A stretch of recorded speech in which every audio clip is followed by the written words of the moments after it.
Nos ocupa hoy es la enseñanza del derecho en México, abogados críticos. En el devenir de la humanidad existen actividades que la han acompañado en toda su historia.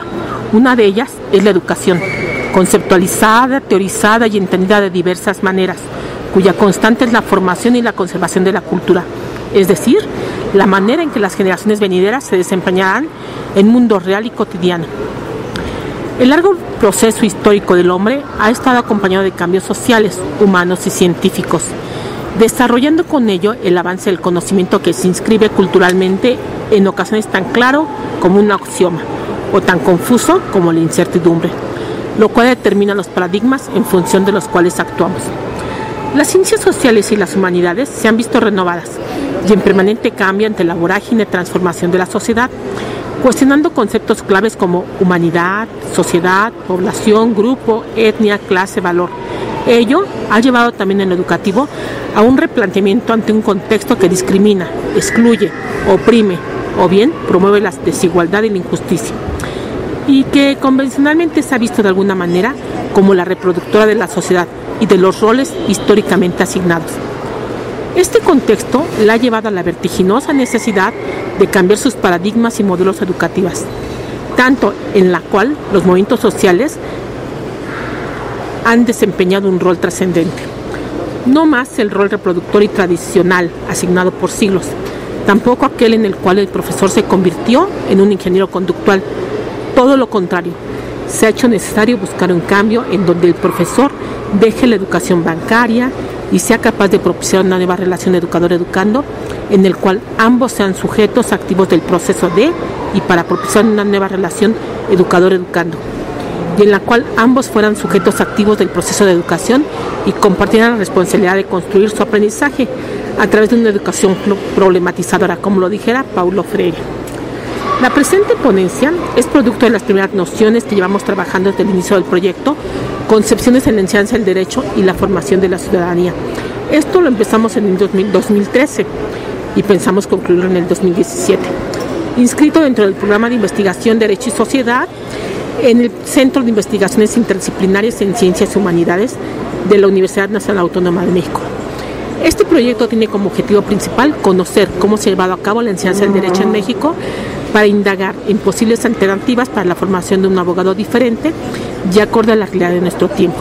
Por ende, en este proyecto sumamos dos conceptos polisémicos como son educación y derecho, mismos que responden a una diversidad de concepciones y paradigmas acordes a la sociedad contemporánea en la que nos desarrollamos, sin que ello sea determinista. En este trabajo nos propusimos revisar 3 proyectos curriculares que corresponden a 3 universidades con la mayor demanda estudiantil para precisamente la licenciatura en Derecho. Estas universidades son de carácter público y son la Universidad Nacional Autónoma de México, la Universidad Autónoma Metropolitana y la Universidad Autónoma de Nuevo León. De ahí partimos para reflexionar sobre el papel del abogado que se forma y si este coincide con el que nuestro país requiere a partir de las demandas del sector social, así como las necesidades de la población. El proyecto de investigación que actualmente se encuentra en desarrollo tiene como propósitos generales 3. El primero, elaborar un estado del arte sobre la enseñanza-aprendizaje del derecho. B, o segundo, indagar sobre las concepciones con las cuales se enseña, investiga y difunde el derecho. Y el tercero, proponer una crítica del derecho teórico-práctico, es decir, una praxis acorde a una sociedad alterna. Se tiene como hipótesis que la enseñanza de derecho no es crítica, pues reproduce prácticas profesionales dominantes y no posibilita cambios en la impartición de justicia. En primer lugar, porque las instituciones de educación superior están sufriendo desde hace tiempo reformas a favor de una visión productivista, dejando de lado el aspecto social. En el campo del derecho, esto es notorio debido a que la práctica jurídica no concuerda con las necesidades de la ciudadanía, cuestión interpelada de diversas formas por los movimientos sociales en América Latina.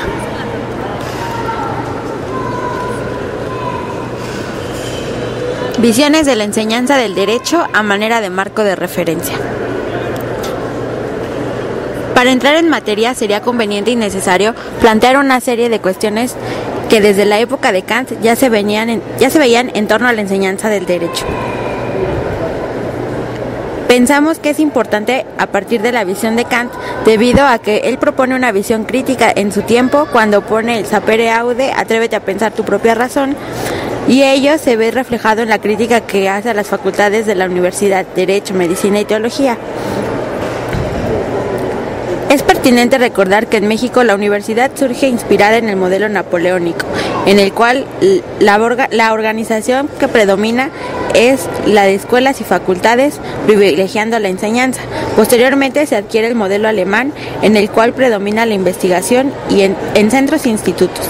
Y en la actualidad prevalece una combinación de ambos modelos. Esto nos los comenta la doctora María Eugenia Alvarado. En este ámbito de influencias, en el año de 1798, Kant, en su texto El conflicto de las facultades, expone severas y profundas observaciones sobre las relaciones conflictivas entre las facultades superiores, aquellas que están orientadas a buscar un interés práctico para el uso e influencia fuerte y duradera en el público, teología, derecho y medicina, con la facultad inferior, aquella que está dotada de inteligencia propia y además de poseer la libertad para disponer de ella a partir de emitir crítica, tanto en su mismo quehacer como en el que le es ajeno, y esto es motivo de la facultad de filosofía. En este sentido, el derecho, que forma parte de las tres facultades superiores, tiene influencia en la población en la medida en que éste puede mantener su conducta exterior bajo el freno de las leyes del Estado, así lo dice Kant, al buscar un interés práctico, el comportamiento y un deber ser que está marcado a partir de lo escrito, y en tanto escrito su razón, que es privada, pues solo se ocupa de resaltar lo bueno y lo no perjudicial referente a su quehacer. De aquí surge una cuestión inquietante. El derecho no tiene permiso de autocriticarse. Se les ha enseñado a los futuros abogados a autocriticarse. ¿Los han enseñado a aprender de la autocrítica? Ahora bien, pasemos a ver cuál es la enseñanza actual del derecho y si es que ésta se ha transformado o está en vía de transformación. Uno de los abogados que tiene trabajo sobre la enseñanza del derecho en México es el doctor Miguel Carbonell. En su ensayo titulado La enseñanza del derecho, plantea cuestiones importantes que dan respuesta al porqué de los deficientes niveles de enseñanza-aprendizaje en materia de derecho. Este pequeño y sustancioso ensayo hace notar la importancia de reflexionar y desarrollar este tema dentro de la academia, pues es una realidad que el ejercicio de los nuevos abogados egresados de la Facultad de Derecho reflejará en su desempeño la calidad de enseñanza. Y peor aún, esto, nos dice el doctor Carbonell, terminará afectando la forma en que funciona la sociedad. En este mismo tenor, apunta que una deficiente formación jurídica se convierte al cabo en una mala redacción de leyes y reglamentos, en un tratamiento poco científico de los temas procesales, en una docencia instalada en el círculo perverso de la mediocridad, en un debate público de bajo nivel y así sucesivamente. La práctica de la enseñanza del derecho debe ser consciente, dice el abogado, de sus factores que condicionan tanto interna como externamente. Los primeros se refieren a cuestionamientos muy básicos. ¿Qué concepto o representación de derecho se quiere enseñar? ¿Cuál es la metodología que pretende llevar a cabo para dicho fin? ¿Y qué resultados se obtienen de estas dos cuestiones anteriores? En cuanto a los segundos, estos se refieren más al contexto político en el que se encuentra el orden jurídico. En este sentido, el tipo de derecho y la forma de gobierno que se tengan condicionan sin duda alguna el tipo de enseñanza jurídica que se puede y debe llevarse a cabo. Esto lo señala también el doctor Carbonell. Siguiendo en este punto, el abogado hace una observación pertinente, pues apunta que si existiera una mayor apertura del sistema político, se facilitaría la realización de investigaciones críticas que suelen ser reprimidas o desestimuladas. Hasta aquí parecería que el Estado es el que va delineando los factores condicionantes de las formas de enseñanza del derecho. El investigador del Instituto de Investigaciones Jurídicas de la Universidad Nacional Autónoma de México apunta hacia una enseñanza crítica del ejercicio del derecho, pues debe ser capaz de tener un carácter descriptivo y crítico práctico, debido a que aún existen normas vigentes, pero inválidas y deben ser demandadas por los juristas, también desde las aulas, a fin de que la jurisdicción pueda declarar en el futuro su anulación. En este tenor se apunta que la enseñanza debe servir para denunciar las lagunas y para proyectar la forma en que podrían ser colmadas. De nuevo, la visión puramente descriptiva de la enseñanza cae por efecto de la supremacía y de la rigidez constitucionales, por lo que la práctica docente en sentido literal, aquellas que solo se basa en transmitir mediante repetición constante de todo lo que se ha dicho y escrito en materia de derecho, ofrece muy pocas posibilidades a los estudiantes de formarse para llevar a cabo una tarea reconstructiva del orden jurídico. Es por ello que debe distinguirse la información de la formación. En palabras de Freire, esta sería la educación bancaria. Es cierto que la enseñanza del derecho es un saber pragmático, por ello debe aportar información completa y relevante a los alumnos en cuanto a códigos, leyes, reformas vigentes, criterios de tribunales, etc., pero no lo exime de ser un profesional que debe incursionarse hacia otras disciplinas que a veces no son exactamente las que siempre se han pensado, tanto los jueces, los magistrados como investigadores en dicha materia. Se debe aspirar a tener la facilidad de relacionar su disciplina dentro de la sociedad, por ejemplo, en la bioética o, por qué no, también en la educación. Esto implicaría un estudiante profesional capaz, dispuesto a leer, comprender y entender otras áreas. Ante todo lo expuesto, el doctor Carbonell propone que la enseñanza del derecho tiene que ser creativa en el ámbito de la docencia, y esto será posible llevarlo a cabo si los docentes son a la vez quienes investigan y no necesariamente tienen que estar adscritos a un instituto, pues el ejercicio de la docencia siempre va vinculado con la investigación, es decir, la noción de docente investigador que se promueve en México desde los años 70. Eso tiene un efecto positivo en tanto se renueva la doctrina existente mediante nuevas propuestas interpretativas, las denuncias de incoherencias y lagunas que aún existen en la ley. La enseñanza del derecho en México, apuntes sobre la formación impartida en las instituciones de educación superior. Un avance detectado hasta el momento estriba justamente en que la forma de nombrar a esos profesionales reside la concepción de que de derecho se maneja. Algunos expresan el justnaturalismo, otros el positivismo jurídico, algunos más el realismo jurídico con sus diferentes acepciones, lo cual se verá reflejado en el tipo de abogado que se formará y por ende en la práctica profesional. Es por ello que pensamos de gran importancia y pertinencia el investigar cómo se construye la idea del derecho en la formación de los futuros abogados bajo la premisa de que lo estereotipado se reproduce y el cambio se genera. Ahora pasemos a apuntar algunas semejanzas y diferencias que encontramos en los proyectos curriculares anunciados. Tenemos que en la UNAM y en la Universidad Autónoma de Nuevo León se maneja una visión del derecho como ciencia, y la dogmática jurídica es una parte fundamental de esa visión que se maneja en ambas, tanto en la Facultad de Derecho como en la Facultad de Derecho y Criminología.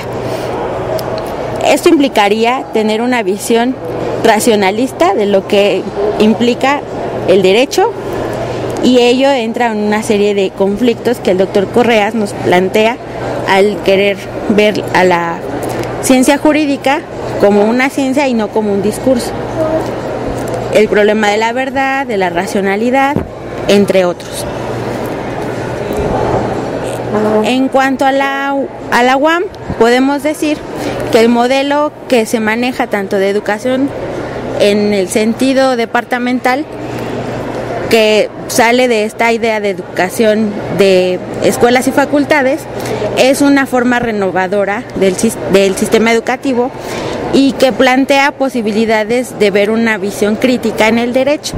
A ello hace referencia el doctor Correas cuando nos plantea que un esfuerzo más que se debe de reconocer y citar es el realizado por la Universidad Autónoma Metropolitana, institución educativa que hace aproximadamente 30 años, al dar inicio a sus labores, consideró la importancia y necesidad de estructurar su plan de estudios con una visión más crítica, más sin embargo, como suele suceder en el ámbito educativo, algunos intereses no permitieron el cambio. Ahora bien, lo que vamos a continuar en este proyecto de investigación es precisamente ahondar en las experiencias y diversos propósitos para el cambio. Lo que es real es que todos y cada uno de ellos se ha realizado desde la visión del abogado, jurista, sin que haya mediado una visión integral del cambio. Con esto queremos decir que es necesario repensar la enseñanza del derecho desde una concepción integral misma que abunda en torno a ciertos cuestionamientos. ¿Qué tipo de abogado queremos? ¿Qué necesitamos como país? ¿Qué concepción de derecho estamos impulsando? ¿Qué tipo de universidad tenemos? Si conocemos las funciones sociales nacionales del abogado, con qué alumnos contamos, qué tipo de personal docente tenemos en la universidad, en las universidades, cuál es la concepción de aprendizaje que promovemos, qué concepción de enseñanza impulsamos, con qué infraestructura se cuenta. La lista de preguntas es infinita. Sin embargo, no nos paralicemos, busquemos opciones y posibles respuestas. Y ante estas interrogantes es que nos hemos propuesto desarrollar el trabajo a través de la promoción de una reflexión, análisis sobre el tipo de universidad e instituciones de una educación superior con las que contamos, sus perfiles, orientaciones, entre otros aspectos, de tal manera que sea una coherencia entre lo planeado y lo pensado y lo que se está realizando, a través de la elaboración de un estado del arte sobre la enseñanza del derecho. Y en una segunda etapa, construir respuestas viables que nos permitan fundamentar en conjunto abogados, docentes, filósofos, sociólogos, pedagogos, tal vez una pedagogía jurídica producto del análisis de las prácticas de enseñanza, con el principio rector de las prácticas educativas formativas, que son eminentemente interdisciplinarias, en un principio multidisciplinarias, hasta no lograr construir el objeto pensado, que podría ser en la praxis tal vez una didáctica del derecho, que se sustenta en una docencia en la cual se estrechen cada vez más los vínculos entre la pedagogía y el derecho, de tal manera que se impulse un estudio de las concepciones de enseñanza y de derecho, de los discursos y sus usos y costumbres desde el derecho y su enseñanza. Hemos querido compartir esta serie de reflexiones y acciones que estamos realizando en torno a esta problemática. Para ello, logramos dialogar nuestros avances con el Grupo de Crítica Jurídica Latinoamericana de la Universidad Autónoma de la Ciudad de México, vía los trabajos presentados en diversos espacios académicos, producto del avance de nuestro proyecto de investigación. ¿Cuánto tiempo está?